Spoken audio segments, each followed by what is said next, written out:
Harian COVID-19 masih terus menanjak. Peningkatan ini membuat Indonesia menjadi negara yang memiliki penambahan kasus harian terbanyak di Asia Tenggara.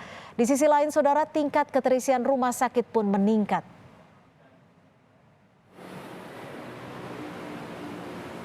Antrean kendaraan calon peserta tes USAP mulai terlihat di beberapa lokasi tes.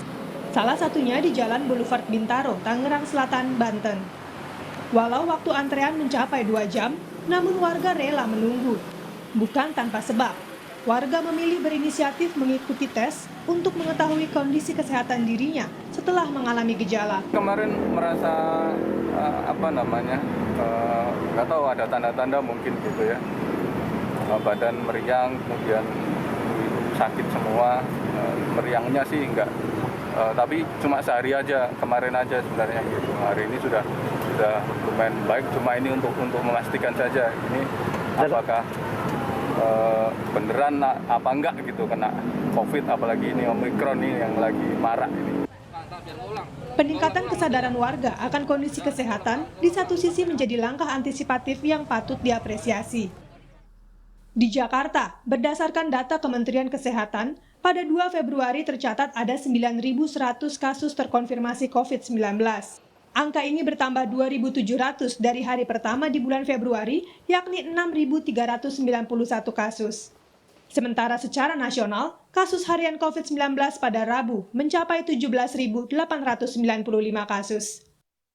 Walau hampir mencapai angka 20.000 kasus, tetapi pemerintah mengklaim kondisi pandemi Indonesia masih terkendali. Kumpulan data-data semua yang kita dapat, kita analisis dengan bagus, kita bikin judgement kita, inilah hasilnya yang kami sampaikan pada Bapak Ibu sekalian. Meskipun kasus meningkat, pemerintah tetap dalam kendali. Saya ulangi, meskipun kasus meningkat, pemerintah tetap dalam kendali penuh menghadapi varian Omikron ini. Peningkatan kasus relatif terkendali, jumlah kasus konfirmasi dan aktif harian masih lebih rendah, lebih dari 90% jika dibandingkan dengan kasus puncak Delta. Namun sekali lagi kita tidak perlu jumawa dalam ini, tetapi kita tetap harus disiplin. Kata kunci kita adalah disiplin. Padahal, merujuk dari data World Dometers Coronavirus per 2 Februari, saat ini dengan kisaran 17.000 kasus, Indonesia menempati urutan pertama dengan penambahan kasus harian COVID-19 tertinggi di Asia Tenggara. Disusul Vietnam di posisi kedua dengan 8.744 kasus. Thailand 8.587 kasus, Filipina 7.661 kasus. Sementara negara tetangga Malaysia berada di posisi keempat dengan 5.736 kasus. Singapura dengan 3.101 kasus dan Myanmar 143 kasus. Tingginya kasus harian berakibat pada melonjaknya okupansi tempat tidur atau bed occupancy rate di rumah sakit. Dilansir dari data Dinas Kesehatan DKI Jakarta, tercatat peningkatan keterisian tempat tidur rumah sakit dalam 4 hari terakhir. Jika pada 29 Januari, bor di DKI Jakarta mencapai 54%, lalu meningkat menjadi 56% pada 30 Januari dan 57% pada 31 Januari.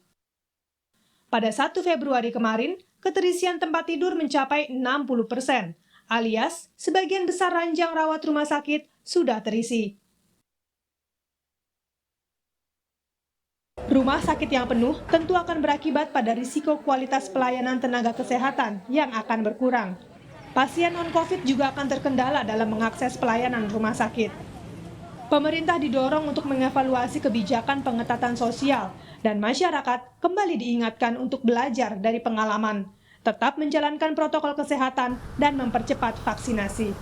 Ingat, COVID-19 masih ada. Tim Liputan, Kompas TV.